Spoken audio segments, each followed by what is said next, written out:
I personally think that magnesium insufficiency causes an insidious type of damage daily that you can't look in the mirror and see. Like when you're deficient in vitamin C, you're like, my gums are falling apart, I have scurvy, right? But like you can't see DNA damage. You can't see it, but it's happening. It's happening right now in my body and it's happening in your body. We often judge our health by what we can see, our waistline, our skin, our muscle definition. But Dr. Rhonda Patrick, a leading biomedical scientist, argues that the battle for longevity is fought in the invisible margins. In this conversation with Andrew Huberman, she breaks down the micronutrients and environmental stressors that dictate how rapidly we age. This is Synthesize, where we turn long podcast conversations into their most important ideas. Comfort is the enemy of longevity. We evolved in a world of scarcity and temperature extremes. Today we live in climate-controlled boxes with food delivered to our door. Dr. Patrick explains that our bodies need to be challenged. This is the concept of hormesis, the idea that short bursts of stress don't wear us down, they build us up. These are often referred to in science as stress response pathways because they respond to a little bit of stress. Physical activity is strenuous. Fasting is a little bit stressful. Heat, cold, these things are all types of little intermittent challenges. There is a lot of crosstalk between these stressors and the genetic pathways that they activate. And these genetic pathways that are activated help you deal with stress. And they do it in a way that is not only beneficial to help you deal with that little stressor, exercise or heat, it stays active and it helps you deal with the stress of normal metabolism, normal immune function happening, just life, aging, right? Think of these stressors as software updates for your cells. When you expose yourself to heat, cold, or hunger, you aren't just toughening up. You are flipping genetic switches that clean up cellular waste and repair damage. You are signaling to your body that it needs to survive, and in response, it becomes younger. We know vegetables are good for us, but there is a massive difference between eating for sustenance and eating for chemical effect.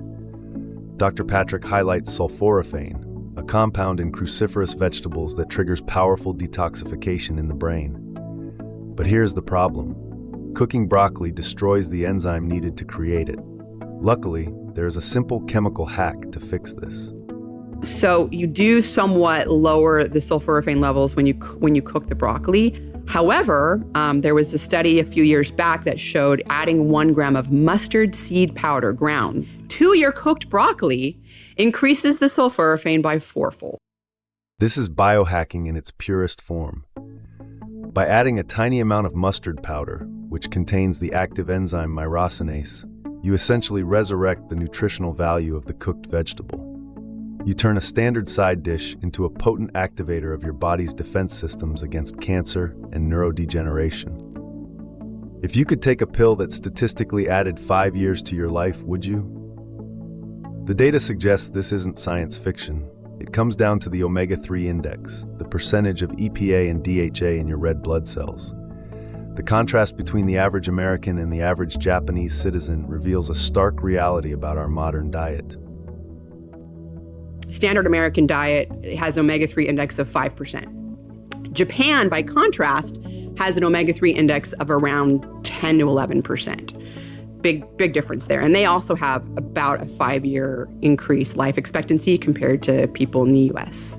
What he showed in his data was that people that had a omega-3 index of 4% or lower, so close to what the standard American is, but a little bit lower, they had a 5-year decreased life expectancy compared to people that had an 8% omega-3 index.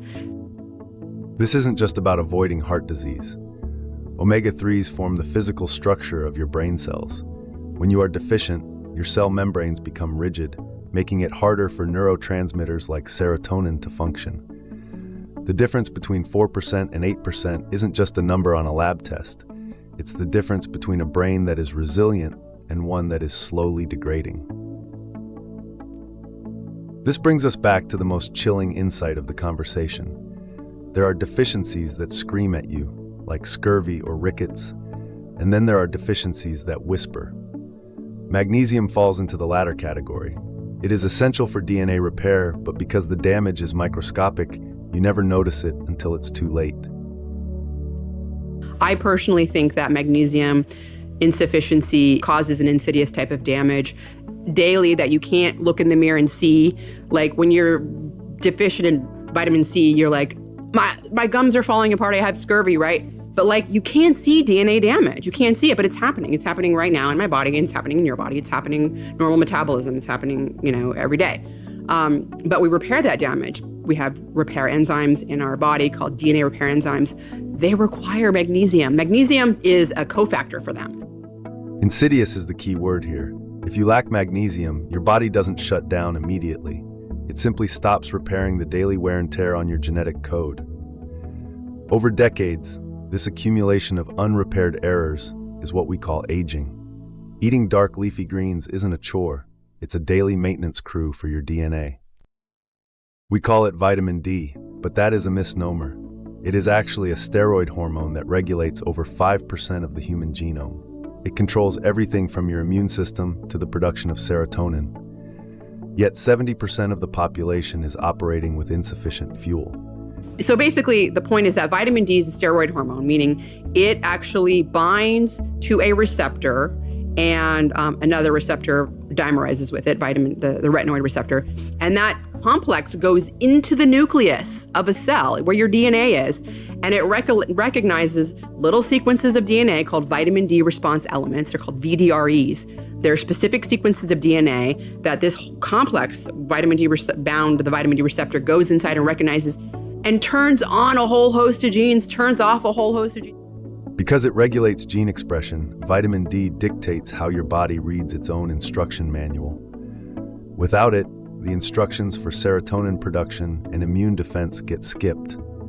It's a foundational element of biology that most of us treat as an optional supplement. Exercise is non-negotiable. But what if there was a way to mimic the cardiovascular benefits of exercise while sitting still? Dr. Patrick is one of the world's leading advocates for sauna use, not just for relaxation, but as a potent shield against cardiovascular mortality. The dose-dependent data she presents is staggering. Men use the sauna 4 to 7 times a week. It's a 50% reduction in cardiovascular-related mortality compared to 1 time a week. Again, dose-dependent manner, 2 to 3 times a week is something like 24% lower death from cardiovascular disease. There's also lower, sudden cardiac death, so like a heart attack. That's like 60-something, greater than 60% lower if men use it 4 to 7 times a week. A 50% reduction in cardiovascular mortality is comparable to the most effective pharmaceutical interventions we have, yet it requires no drugs. The mechanism is simple. Heat stress forces the heart to work harder, mimics the blood flow of exercise, and trains the cardiovascular system to handle stress efficiently. To understand why the sauna is so effective, we have to look at the physiology. Your body can't distinguish between the heat generated from running a 5K and the heat absorbed from a 174-degree sauna.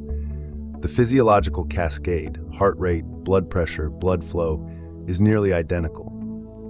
Comparing directly head-to-head moderate intensity aerobic exercise on a stationary cycle to 20 minutes in a sauna, they're physiologically the same things happen. So heart rate elevates while you're doing the activity, blood pressure increases while you're doing the activity, but then after heart rate decreases, resting heart rate decreases below baseline, blood pressure is improved, so it decreases below baseline. This is happening the same in moderate intensity cycling versus sauna. This is profound for anyone who is injured, disabled, or simply looking to stack benefits.